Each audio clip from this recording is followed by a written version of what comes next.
Do you want to open it? If I let you open this, you're going to promise not to spill my water that's sitting right here? Okay. So, the first week, we gave away, I think it was a 9-piece handcrafted, hand-painted nativity set. We were talking about keeping Jesus focused during Christmas. The next week, we gave away, you can start opening, sorry. You can go ahead and start. An 11-piece cookware set. We were talking about peace at Christmas. And this is a very plain box, but this is a 3-piece crock pot set. These are pretty nice. I've actually always wanted one of these. There might be one coming your way next week. Yeah, or you could, I guess people are probably going to regift all these things, aren't they? Not one person's opened any of these things. Yeah, see, she doesn't care. So now, it's a cool gift, but it's one of those gifts that kind of, oh, thanks. No, you're good. It kind of implies, like, obligation, right? Like, that's not like sit at home on the couch and, like, dip 3 things by yourself. You're kind of like, you're inviting somebody over. So, for example, Steelers and Eagles play at 4:25, so Jordan and I will probably be there about 4:15. We like dip. Does that work? Queso, mostly queso. Oh wait, do we want Alan making real dip? Like none of this like black bean. Oh boy. There's a bit of an obligation when you get gifts like that, and I'm going to come back to obligation because that's really what we're going to talk about today. We're in this series called Expecting Tension. We've been saying for weeks that Christmas used to be all about fun. Remember when you were a kid? It was all fun. And then we grew up, some of us, a little. And it's just like, where'd all the fun go? Like we're dreading parts of Christmas. And the parts I want to talk about today is these obligations that sort of come with Christmas, these unfair obligations, and ultimately the joy of preferring others. So when I say unfair obligations, I'm talking about the amount of time that people want to suck out of your life in December, right? Like you get the text that says, hey, what time are you guys going to get here on Christmas? Are we going there on Christmas? Like, did we ever agree to that? What time are you coming on Christmas Eve? You got to be kidding me. I didn't want to see them at all in December. Like, don't we already have plans? Like we have this idea of what a perfect Christmas is going to be. And for some of us, the perfect Christmas is, I want to create the memories like when I was a kid, for my kids. And for some of us, the perfect Christmas is, I want to give my kids nothing like what I had. But we have this idea every year going into what the perfect Christmas is going to be. And everybody else has their idea. And the person who's going to ruin it is probably you. Somebody's going to ruin it. Because everyone has these expectations, and everybody wants your time and my time, and I want your time and your time, and I'm already making plans for who I want to have over at Christmas. And you know who's coming for Christmas? Nobody!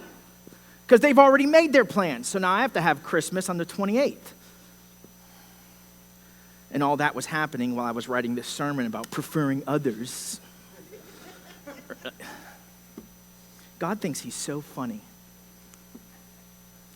Everybody has this idea of what they're going to do, and it gets messed up because your parents want to see you, and your kids want to see you, and your friends want to see you, and sometimes the reality is there have been broken families, and it's not just mom and dad, but now mom and dad are in separate places. And then it's not just 2 sets of grandparents, but 4 sets of grandparents. And everybody expects a visit on Christmas, or everybody expects a visit on Christmas Eve, and you're trying to schedule all these things. I remember I used to worked for a company, and my boss said, hey, we're going to have a Christmas party the Friday before Christmas that night. Do you want to come out? And I'm like, no. I don't want to see you guys Monday through Friday. Why on earth would I want to see you Friday night? Like, I'm only here now because you're paying me. Why on earth would I give up my personal time to hang out with you people? Is that mean? I'm kind of mean sometimes. Jordan? Yeah. Michelle? Yeah. Right? Like, everybody wants your time, and then they want your money. I got to buy gifts for who? How many kids do they have? Why do they have so many kids? Why do they what? Why do they who want? How many Christmas cards are we sending out? Who's still reading Christmas cards? Why are we doing all this? And then your kids like, hey, I'm going to so and so's house. Okay, well, when are you going? 10 minutes from now, 5 minutes from now. Take me here, take me there. Then you get the email from the school. Right, 5 minutes before the bus pulls up. Hey, today's dress like an elf day, and you're like, well, great. I don't have a costume for that. It's your entire schedule, your entire budget is out the window, and it's not fair. Nobody asked. They just dump stuff on you. Everybody has a plan and an expectation about what's going to happen. And everybody can be disappointed, or somebody can choose to lay down their rights and prefer others. So where do you think this sermon's going? How to fight for your right. You gotta fight, right? Like, yeah, there's like 8 people in the room who get my 1983 Beastie Boys reference, right? There's this story in John chapter 2 where Jesus turns water into wine. Most of you are probably familiar with it, but let me give you the overview. Jesus and his disciples go to a wedding. They're at the wedding in Cana, which is only a couple miles from Bethlehem, where he grew up, and they run out of wine. So Jesus' mother, Mary, spoiler, comes up, and she says, just in case people didn't know, right? She comes up and says, hey, they're out of wine.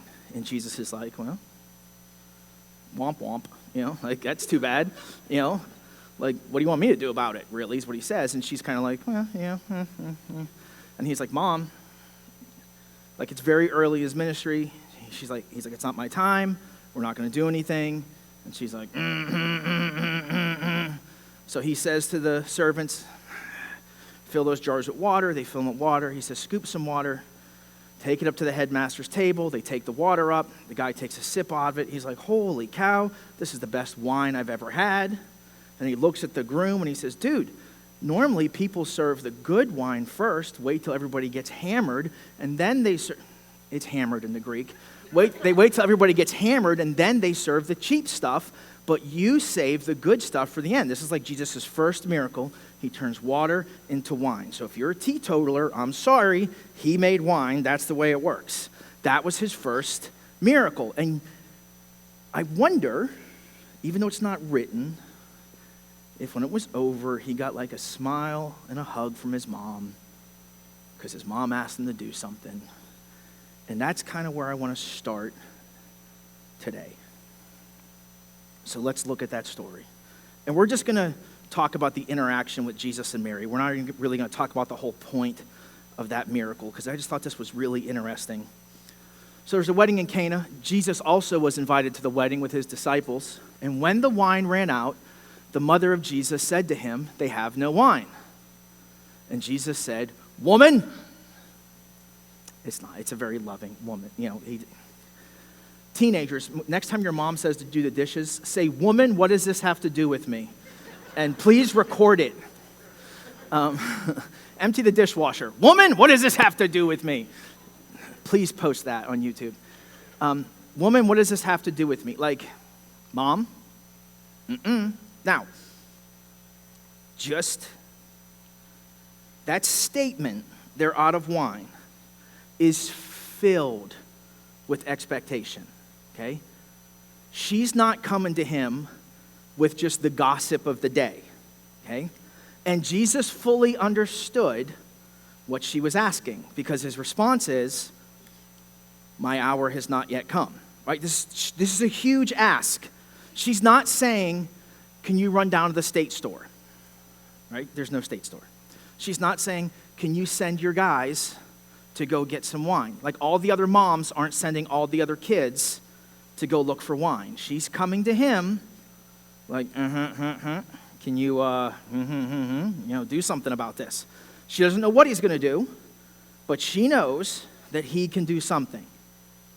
And he's saying, Mom, no, that's not what's going to happen.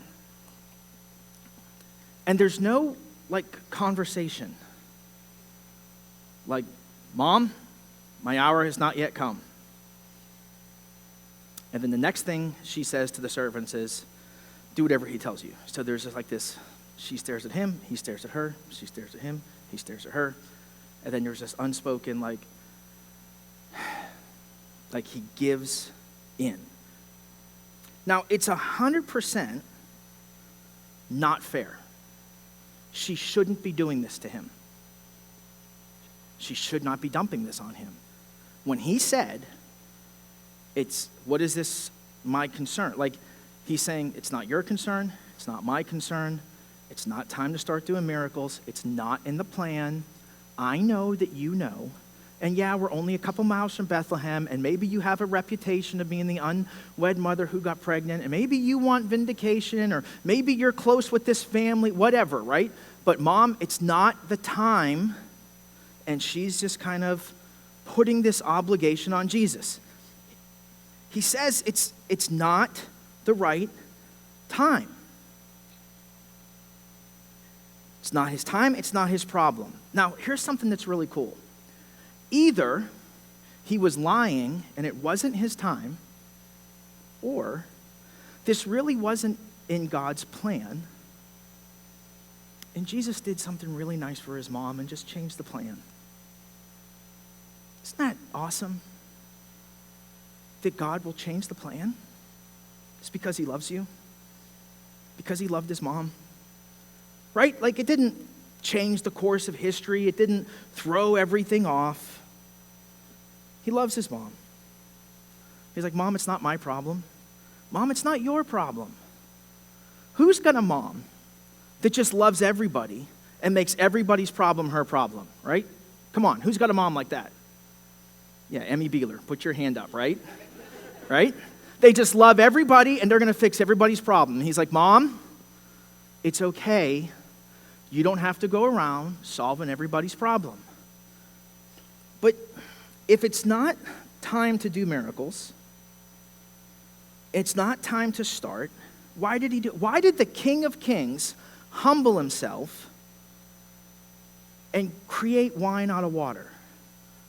Well, I think maybe he had read the 10 Commandments, and maybe he knew number 5 that said, honor your father and mother, that your days may be long in the land that the Lord your God is giving you. I think he loved his mom. I think he just did something nice for his mom. And yeah, maybe it wasn't in the plan, but it's all right. He preferred his mom. So when I talk about the joy of preferring others, that applies to Mom.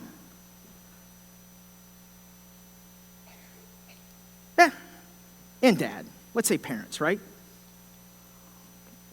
There is great joy in serving those who have loved you. There is. There's something about when Mom smiles and gives you a hug because you did something nice for your mom or your dad. And I know parents put stuff on kids, right? My mom has put stuff on me that I don't want to do. And I know I've put stuff on my kids, and I was kind of doing it earlier this week as I'm writing this sermon, right? And I had to stop because I was writing these lines, and I had to back off. Sometimes as parents, we're putting stuff on our kids.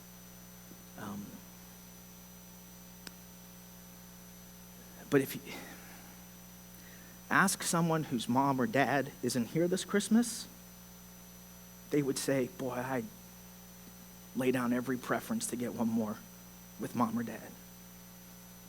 They would, every one of them. There's great joy in serving those who have loved you. 14 minutes. Let's just end the sermon there. You think that's where I'm done? Well, I've never been done at 14 minutes. And that would be way too easy if it was just about mom and dad. Because Jesus talked a lot about like loving your neighbor, right? But that wasn't like unique to Jesus. I think like everybody says you should love people who love you, right? But Jesus had this expectation and this way where he loved people over and above. He expected those who follow him to love over and above. And if we were to turn to the Gospel of John, and normally if you're new here, normally I like to preach like through a book. Like right now in the calendar of our church, we're going through the Gospel of Mark. We've kind of stepped off to do this Christmas stuff. I like to open the text and go through one passage. But we're kind of answering these questions through Christmas, like we're talking about unfair obligations, so I'm bouncing around a little bit.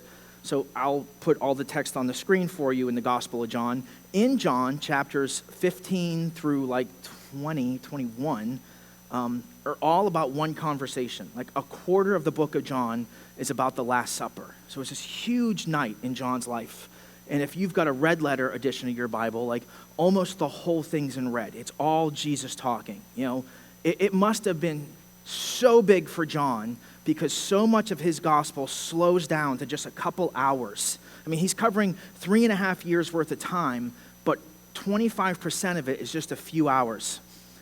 And it says there in John chapter 13, Jesus is speaking.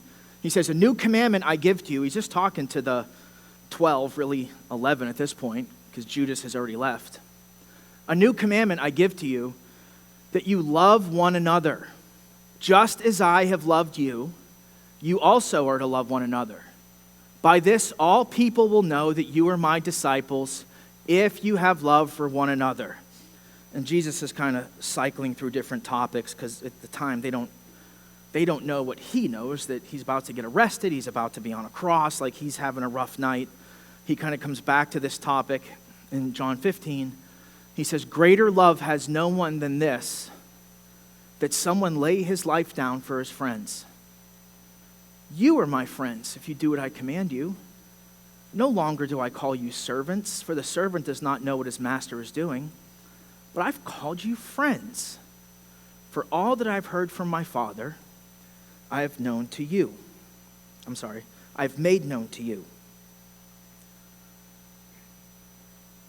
The joy of preferring others extends to your friends. There's great joy in serving friends. The satisfaction of loving someone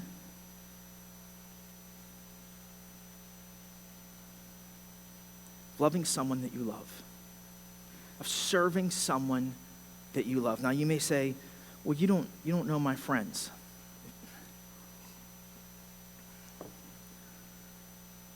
That night, Jesus was hanging out with his friends. That night started when they got there. There was nobody to wash their feet. Now we think, who cares? Well, it was a big deal for them. Okay, their feet were dirty. They were in sandals, and it was a big deal. So Jesus, who's kind of like the big cheese, the head honcho, he gets down and washes everybody's feet. And he washed Judas's feet, who was about to betray him. He washed Peter's feet, who in a couple hours is going to deny him. He washed the rest of their feet, who were all going to abandon him. He knew who his friends were. He washed their feet. The next day, he dies for them. And yet, he did it joyfully. But it's not just friends. I mean, look at 13. By this all people will know that you are my disciples if you have love for one another.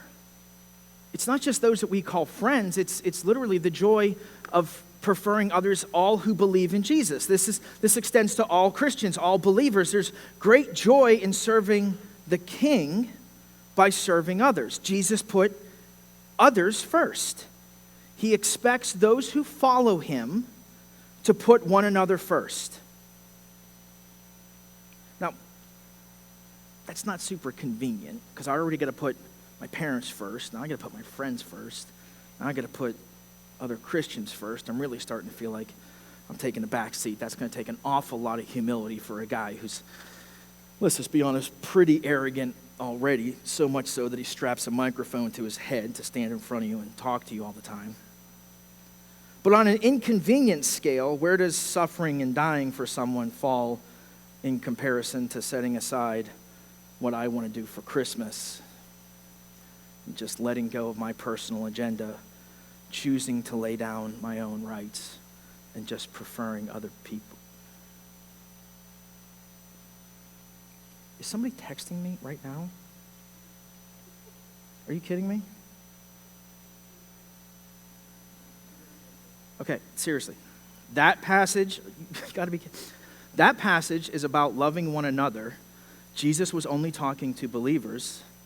The people who dump obligations on me, particularly at Christmas time, aren't necessarily Christians at all. By this reasoning, and by the logic of Jesus himself, I don't see where I have any obligations to love them or show them any preference whatsoever. That is very well worded and frankly kind of mean.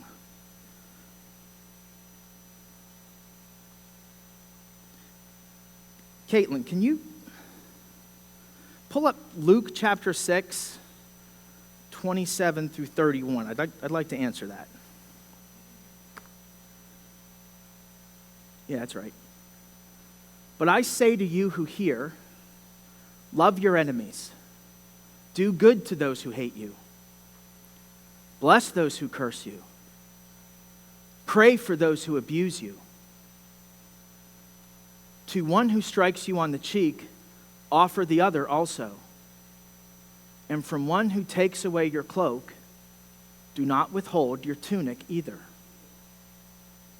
Give to everyone who begs from you, and from one who takes away your goods, do not demand them back.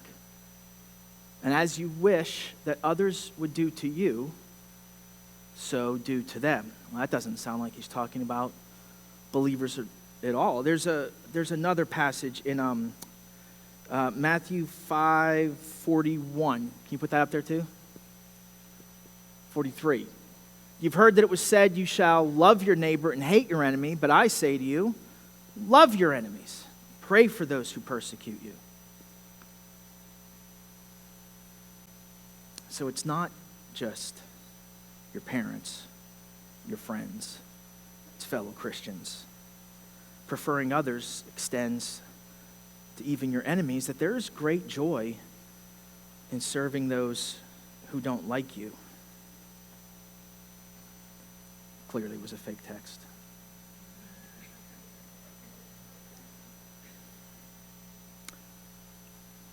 Loving your neighbor wasn't unique to Jesus, but loving your enemy certainly was.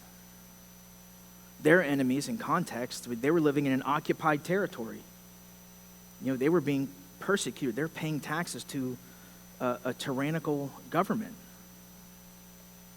And they were told, love them. And if you're forced to do something, go further. If someone takes your coat, give them your shirt too. Jesus said, if the world hates you, hated me first. Get in line. There's great joy in serving those who don't like you. And it's this silent, humble joy that comes from knowing I've done what Jesus has asked me to do. The joy of preferring others is family, friends, enemies, and I kind of feel like he's covering all bases. I'm not sure we have any relationships that exist outside of those parameters. That we choose to lay down our agenda. Time, well, I don't have the time for that. Jesus found a way to honor his mom. That's not my problem. Jesus found a way to make all of my problems his problems. Choose to lay down my expectations. Now, I'm not talking about people pleasing, right? I'm not talking about spending money you don't have and buying stupid presents, but preferring others as much as you can. If you were here last week, we talked about family tension, and one of the verses we landed on was Romans chapter 12, verse 18, that said, if possible, so far as it depends on you, live peaceably with all. It's a lot of responsibility that the Bible puts on us. If possible, so far as it depends on you, live peaceably with all. Stop putting it on the other person.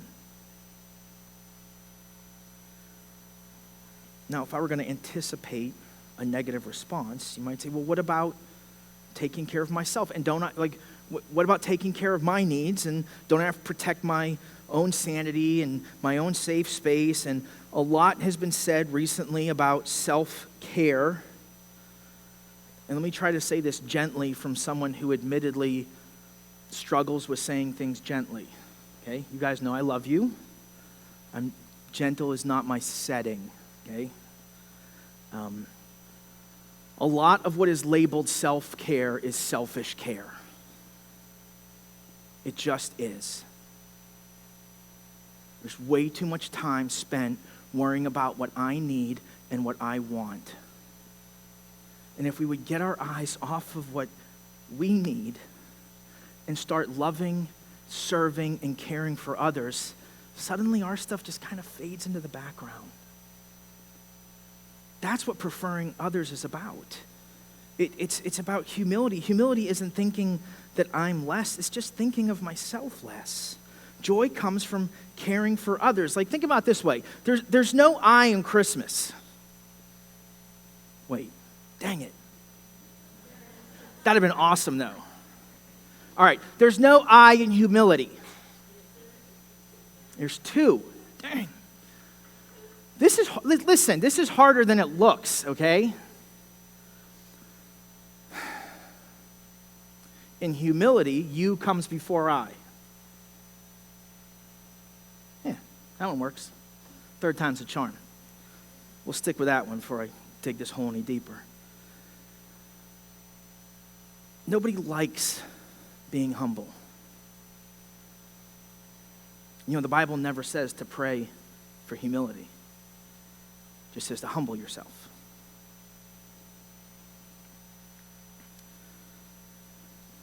Jesus preferring others was an act of humility. One of my favorite descriptions of Jesus is Philippians chapter 2. Paul is talking to this super healthy church that he loves.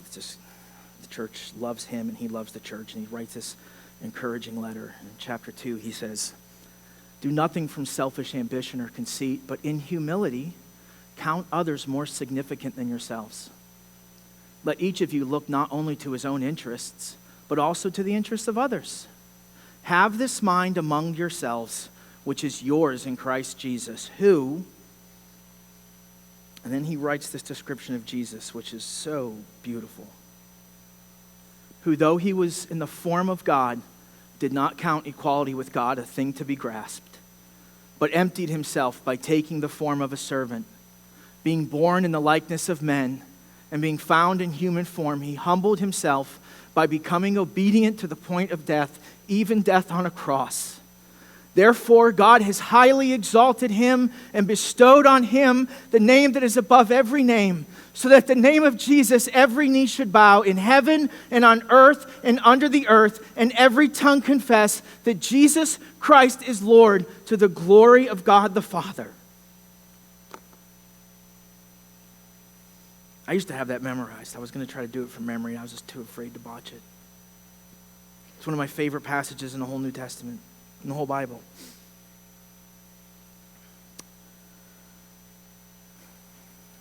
We're going to sing my favorite Christmas song now.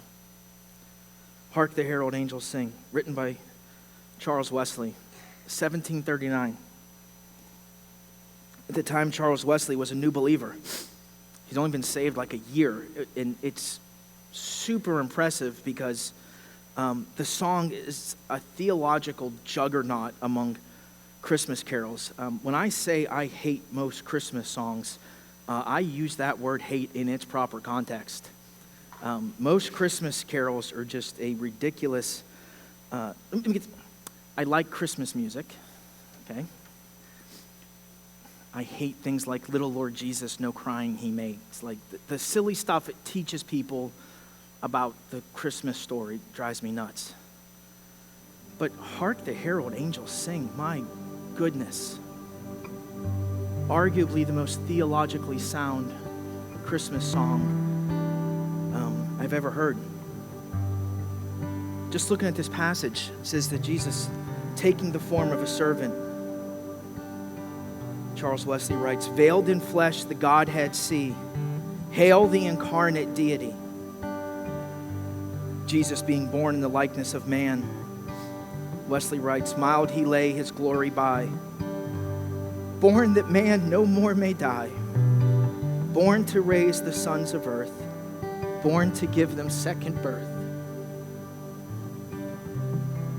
He humbled himself by becoming obedient to the point of death, even death on a cross.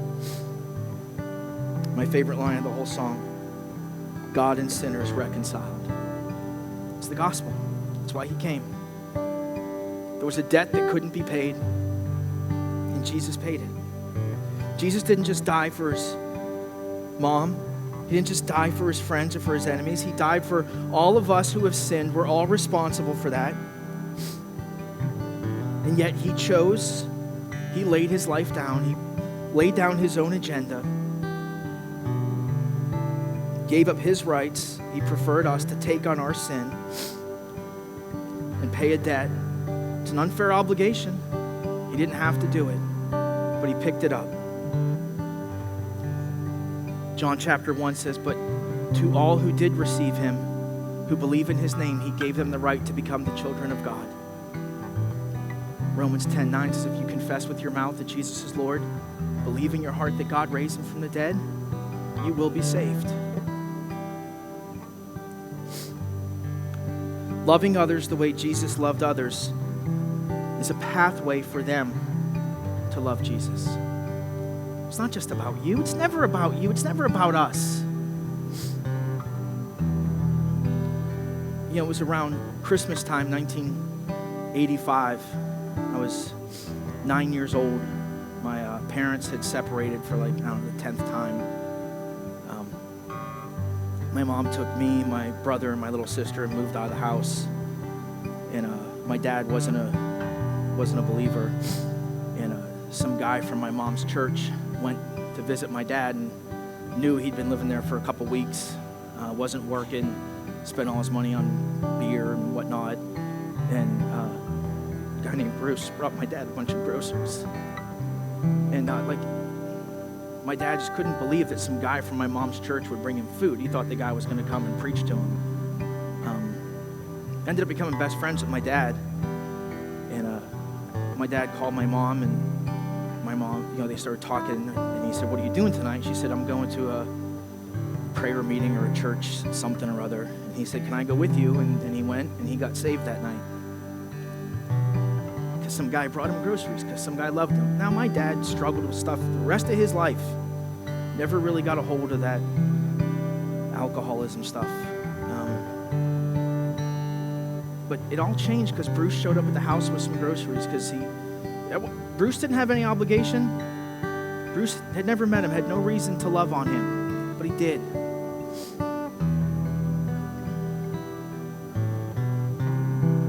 Preferring others, putting others first.